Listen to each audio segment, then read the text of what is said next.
Here are some reasons why it sucks to fight Ilia Topuria. Let me take you into the depths because it gets way worse than you think.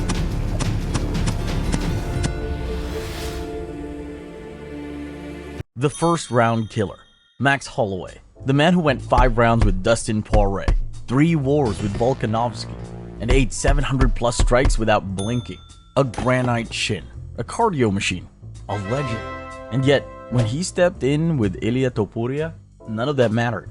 Let me take you back to UFC 308, Ilia Topuria versus Max Holloway.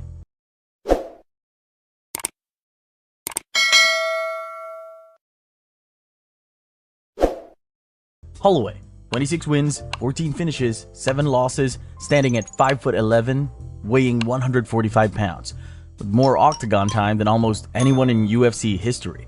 Known for his volume, his durability, and his ability to break opponents mentally and physically.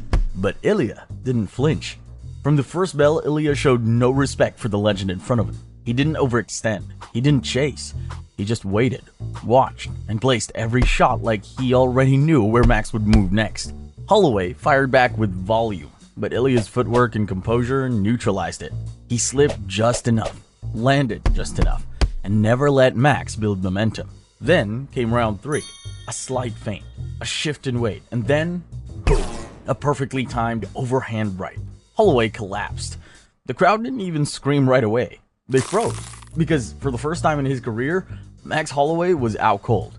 And Ilia, he didn't scream, didn't flex. He just stood there, because this wasn't just another win. It was a message. And Ilia, he calmly sipped imaginary tea over Holloway's unconscious body, like it was just another day at the office. And that's how you erase an aura. That's how you become the new king. That's how Ilia became the legacy killer. Walk you down pressure. I once sparred with a guy who didn't throw much. He just kept walking toward me, round after round, never blinking, never breaking pace. It wasn't the punches that got me, it was the pressure. Ilia fights like that guy, except faster, meaner, and with actual knockout power. He walks you down like you're already his prey. Let me take you back to UFC 282, Ilia Topuria versus Bryce Mitchell.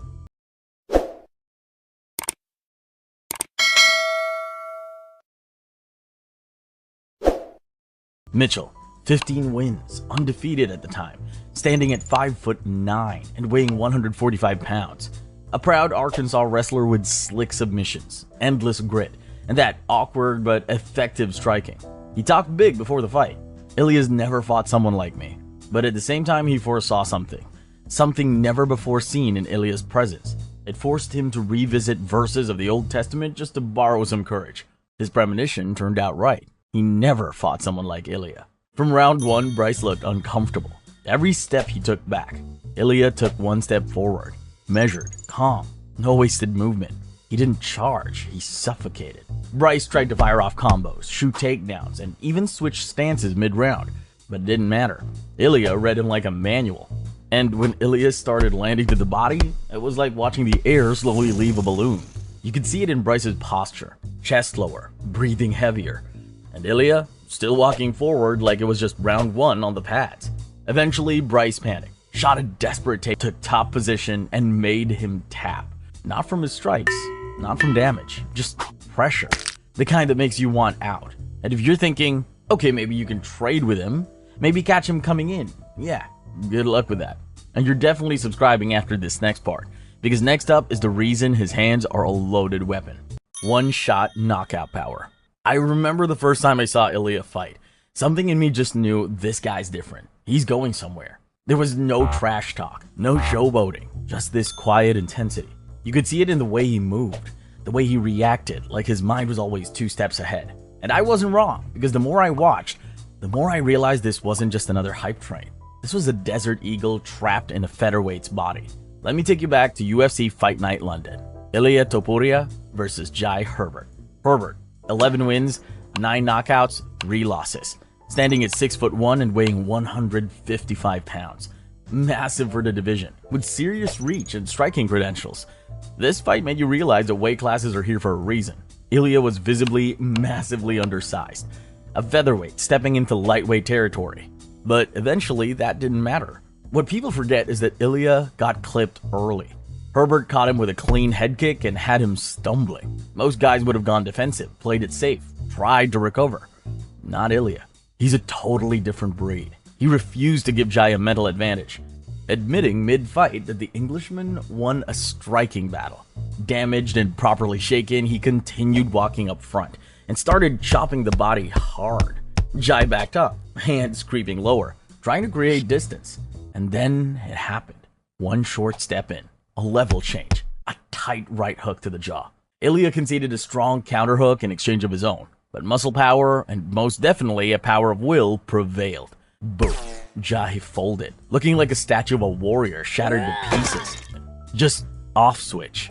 No wild celebration. No need. Ilia knew what he did. He walked off like a man clocking out of work.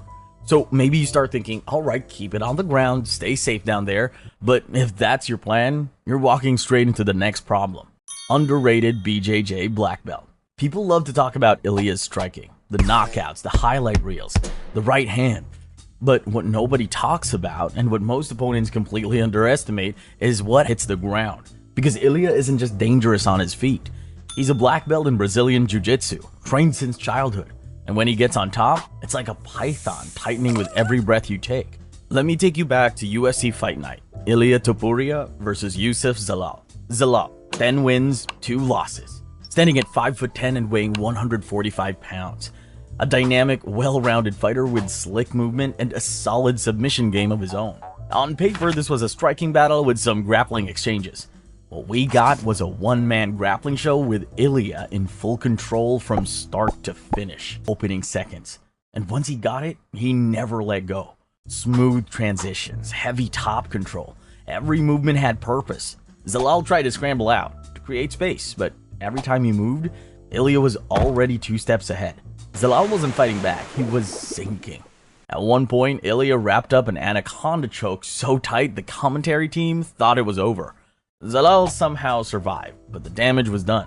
3 rounds of pure domination, and none of it had to do with striking. And that's the trap. You prepare for the knockout artist, the fast hands, the pressure. But once Ilia takes you down, you realize that was just the beginning. Count the top picks so far, and you'll start to realize this guy doesn't seem to be beatable. But don't relax just yet. There are still 2 more to go, and I'm telling you, they're even worse. Precision striking with KO intent. And then came the fight that changed everything. Up until that point, people still had questions. Was Ilia overhyped? Could he handle 5 rounds? What happens when he faces a real knockout artist? He heard it all, and he didn't argue. He just waited for the right moment to answer.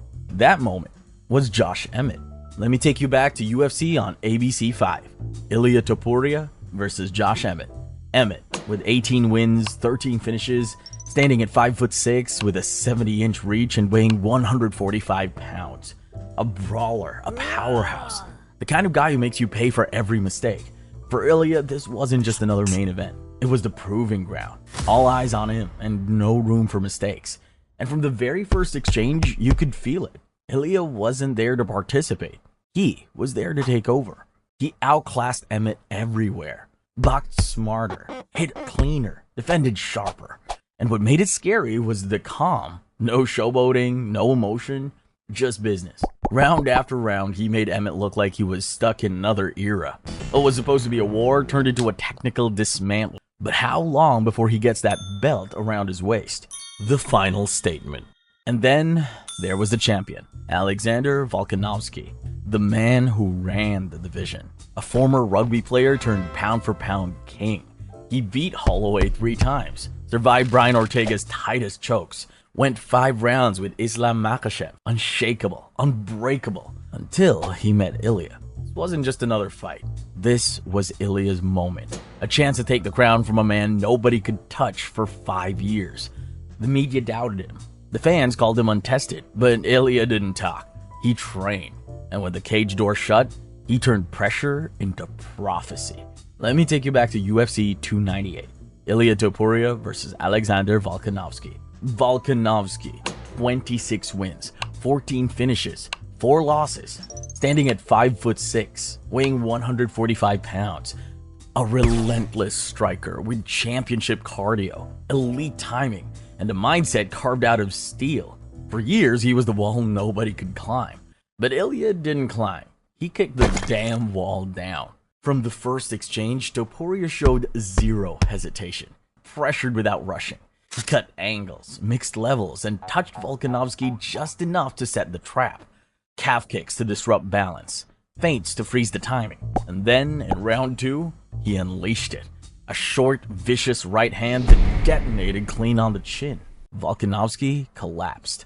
But what followed wasn't chaos. It was quiet. The kind of quiet that only comes when something impossible has just happened. Ilia didn't explode with emotion. He stood still, like a hunter watching his shot land exactly where he imagined it. And in that silence, a new legend was born.